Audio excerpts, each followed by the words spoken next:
Hi,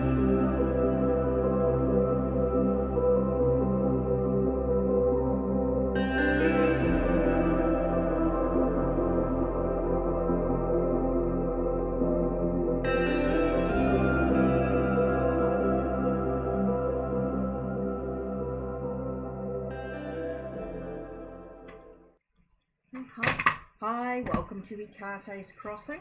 Let's look at today's message with Echoes of Nature. What are we going to reflect on today?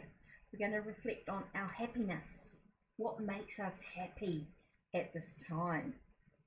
So that we can take action. What action do we need to make that's going to allow us the happiness that we want in our life at this time? So what's going to allow us to have a sense of happiness, and what action are we actually going to take? So this is really important to look at how we're feeling. What's going on emotionally for us during this time? And the only way to sort of move forward is by actually taking those steps forward. So that's it from me. Take care and blessed be.